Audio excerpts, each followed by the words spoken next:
Kung madalas kang kumakain ng saging sa inyong bahay, huwag nang itapon ang mga balat nito.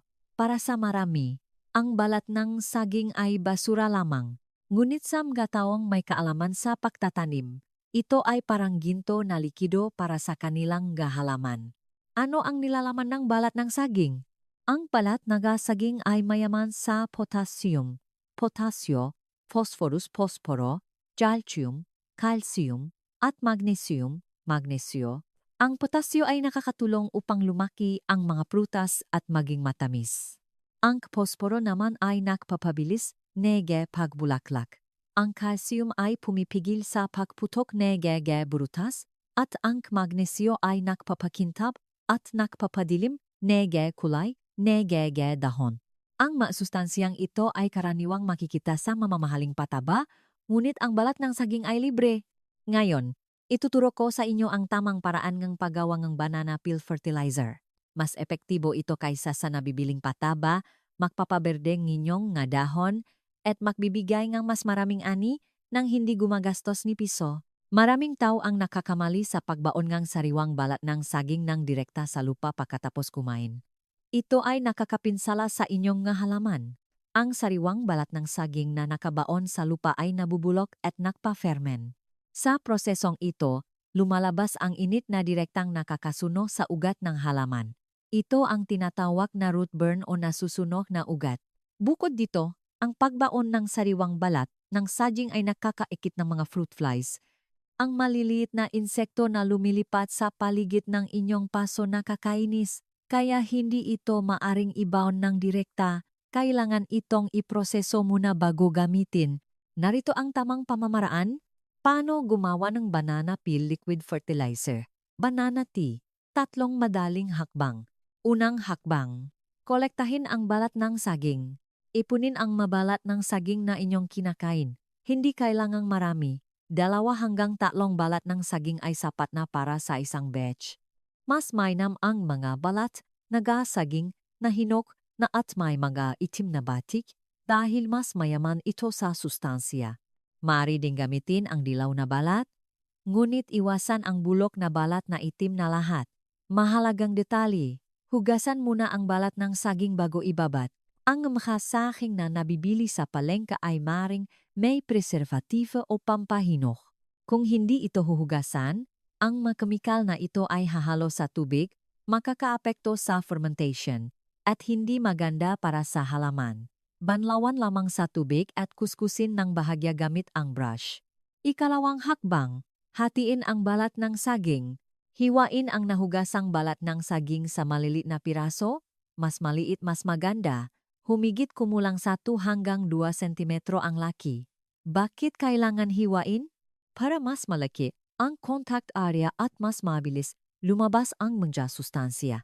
Kung hindi ito hihiwain, matagal itong nakababat ngunit walang gaanong lumalabas na sustansya. Kung mahirap gumamit ng gunting, maaari rin itong punitin gamit ang kamay. Ikatlong hakbang, pagbabat sa tubig. Mahanap ng walang laman na plastic bottle tulad ng botong mineral water o soft drinks. Ilagay ang hiniwang balat ng saging sa loob.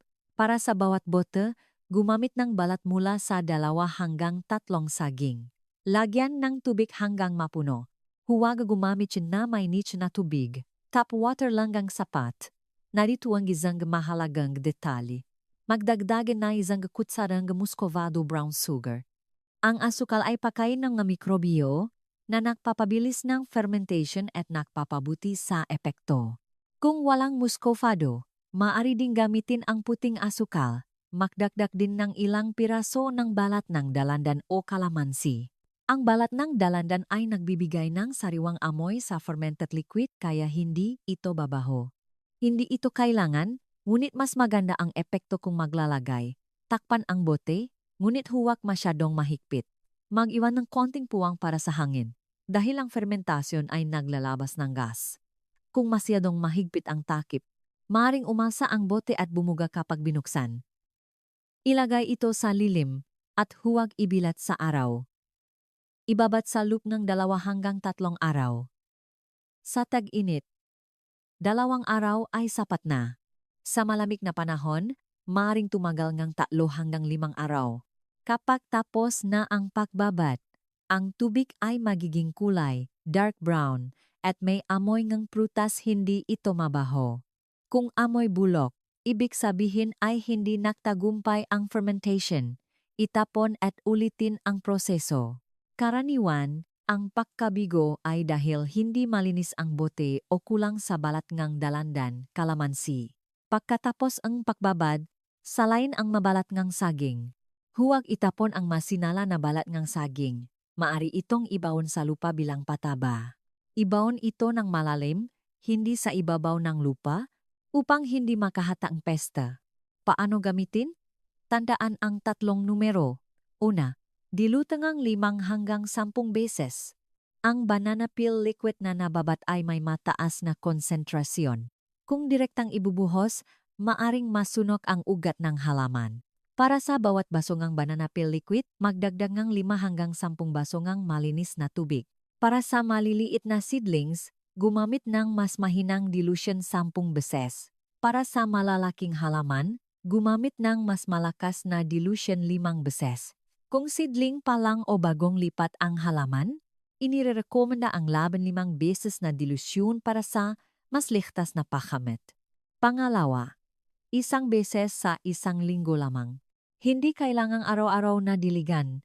Kailangan ng halaman ng oras upang matunaw ang sustansiya. Ang labis na pagdidilig ay masama dahil ang labis na sustansiya ay maaring makasunok sa ugat. Simulan ang paggamit ng 1 beses sa 1 linggo bago mamulaklak at ay pagpatuloy hanggang sa anihin ang mga prutas. Pangatlo, diligin sa ugat, hindi sa dahon. Direktang idilig sa lupa, hindi samga dahon. Kapag nasipsip ng ugat ang sustansiya, ito ay may papamahagi sa buong halaman. Kung ididilig sa dahon at mainitan ng araw, maaring masunog ang dahon. Bukod pa rito, ang banana peel liquid ay matamis kaya kung ispray sa dahon, maring makaakit ng langgam at aphids. Kailan ang pinakamagandang panahon para magdilig? Pinakamainam sa hapon o sa maulap na araw. Huwag magdilig sa tanghali kapag matindi ang sikat ng araw dahil ang mataas na temperatura ng tubig ay makakasira sa ugat. Pagkatapos magdilig, diligan muli ng malinis na tubig sa susunod na umaga. Ito ay tinatawag na backwatering at nakakatulong sa mas mahusay na pagsipsip ng pataba. Sa parehong oras, nililinis nito ang natitirang pataba upang maiwasan ang root burn. Anong mga halaman ang nangangailangan ng banana peel liquid? Ang halaman na namumulalak at nagbubunga ang pinakanangangailangan nito. Gulayan, kamatis, sili, talong, pipino, sitaw, at strawberry. Kapag ginamit ito, mas marami ang mamumulaklak at mamumunga. Mas matamis din ang nga prutas. Punong prutas, mangga, rambutan, kalamansi at chiko. Kapag ginamit ito, magiging mas malaki at matamis ang mga prutas. Ornamental plants, pothos, spider plant, at monstera. Kapag ginamit ito, ang mga dahon ay magiging mas berde at makintab. Labanos o dahong gulay, tulad ng kangkong, pechay, at talugbati, maaari ding gamitin, ngunit hindi kasing halata ang epekto kumpara sa nitrogen fertilizer. Ang nga dahon gulay ay pangunahing nangangailangan ng nitrogen, habang ang banana peel liquid ay mayaman sa potassium. Inirekomenda na gamitin ito ng salitan sa fermented rice wash hugas bigas. Ang hugas bigas ay nagbibigay nitrogen at ang banana peel liquid ay nagbibigay ng potassium para sa luntiang dahon at malusok na gulay. Pang-alis ng pagod, rosas, sampaguita, at gumamela. Kapag ginamit ang banana peel liquid, magiging mas malaki ang mabulaklak, mas matingkat ang kulay, at mas matagal ang buhaing bulaklak. Hindi lang salita. Nakaroon akong kabahahambing, 2 pasong kamatis mula sa 1 batch ngang seedlings at 1 uri ngang lupa. Ang 1 paso ay diniligan ng banana peel liquid at ang isa naman ay diniligan lamang ng malinis na tubig. Pakalipas ngang 1 buwan, ang paso na diniligan ng banana peel liquid ay may malaki at berdeng dahon at humigit kumulang 20 prutas na. Ang paso na diniligan lamang ng malinis na tubig ay may dilaw na dahon at 5 prutas lamang. ganyan kalaki ang pagkakaiba. Ito ang kapangyarihan ng balat ng saging, hindi mo kailangan gumastos ng pera at mas maganda ang epekto kaysa sa nabibiling pataba.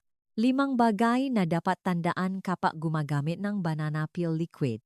Una, huwag hayaan ang sobrang tagal na pagbabad. Sapat na ang 2 hanggang 3 araw na pagbabad. Kung mas matagal, maring bumaho ang tubig.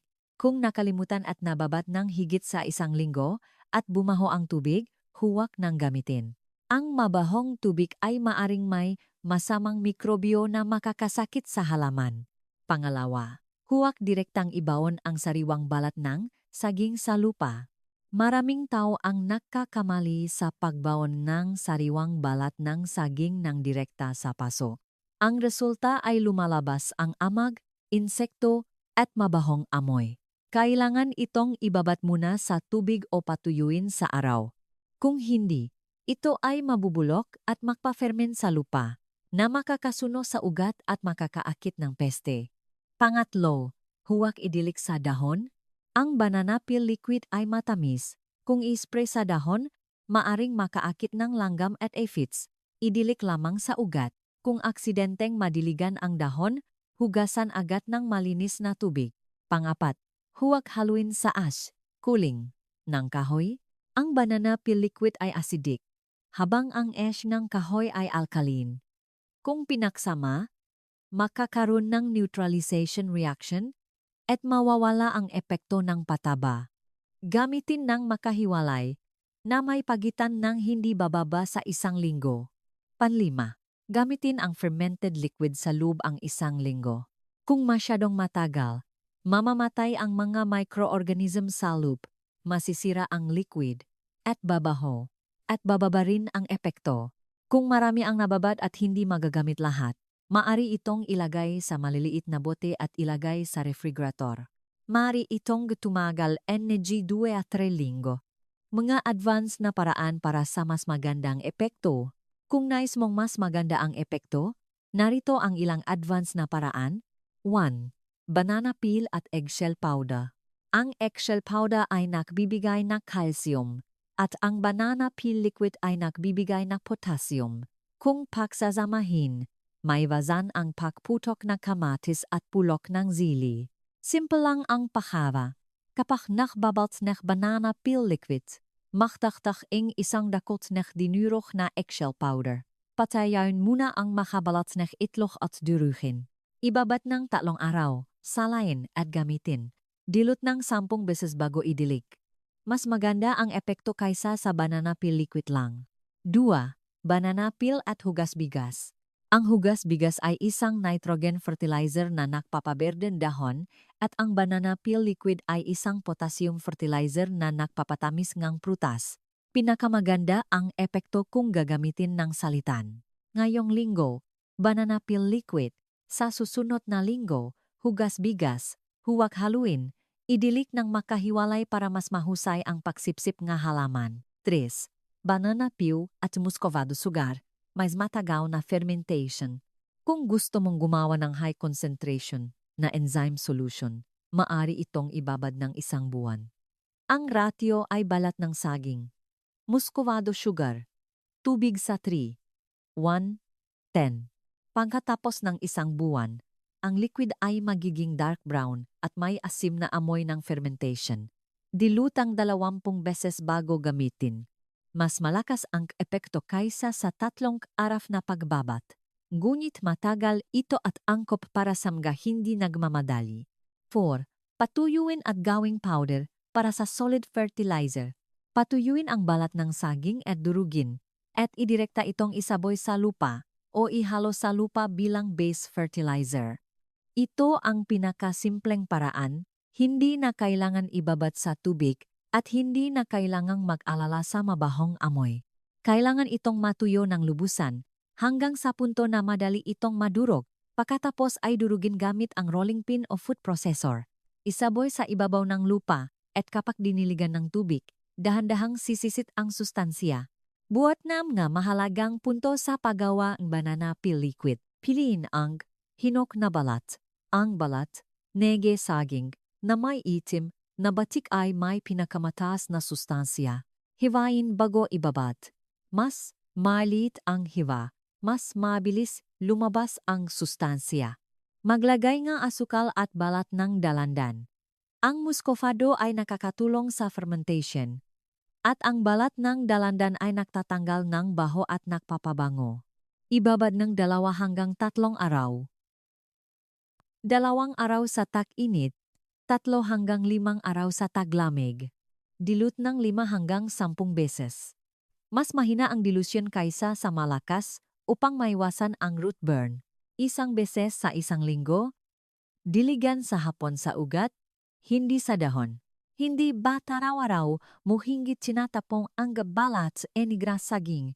Simula ngayong, huwag nang gitapong. Magipong enigray lang, balat at gumawa enigray, isang bot enigray liquid fertilizer. Magpapasalamat sa iyo, ang iyong mahalaman. Ang kamatis, sili, kalamansi, at chiko ay magiging matamis at masagana. Ang episode na ito ay tungkol sa paggawa ng banana peel liquid fertilizer. Hindi ito nangangailangan ng pera, mas epektibo kaysa sa chemical fertilizer, at mayroon pang 4 na advance na paraan para sa mas magandang epekto. Anong paksa ang nais mong makita sa susunod? Iwanan ang iyong komento. Ako ang your channel name, gamit ang pinakamatalinong paraan para sa pinakamayamang buhay. I-click ang subscribe at ion ang notification bell. Makita-kita tayo sa susunod na episode. Konklusyon. Ang paggamit ng balat ng saging bilang pataba ay hindi lamang nakakatipid sa gastos kundi nakakatulong din sa kalikasan sa pamamagitan ng pag-recycle ng basura.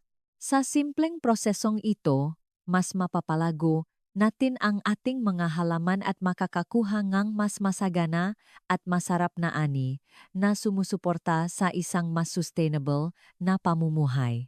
Salamat sa pagbabasa at sana ay makatulong ito sa inyong paghahardin.